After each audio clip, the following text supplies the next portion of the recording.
Thank you very much. How are you? Very well.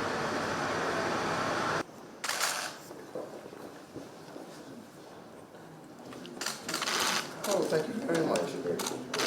I will photograph these. Thank you. This.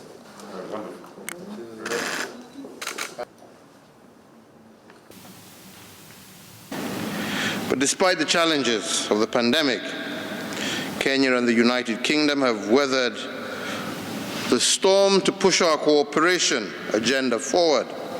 And it's for this reason that we are gathered here today, for this occasion that has seen our institutions coming together to work together for the mutual interest of Kenya and the United Kingdom.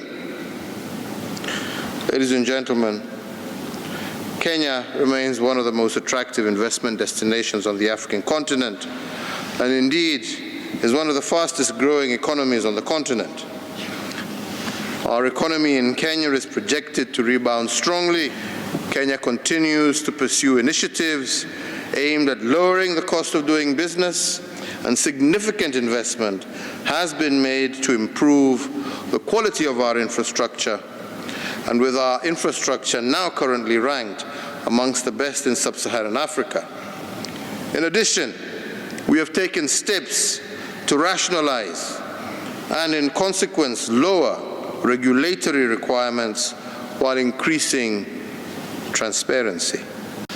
So it's with great pleasure that I can announce today that the UK will provide £1 million of UK funding for the technical support to structure a pipeline of projects for private investment in Kenyan infrastructure, the things that really matter to ordinary Kenyans, like railways, roads and housing. We are keen to partner with and learn from the City of London as a global financial centre.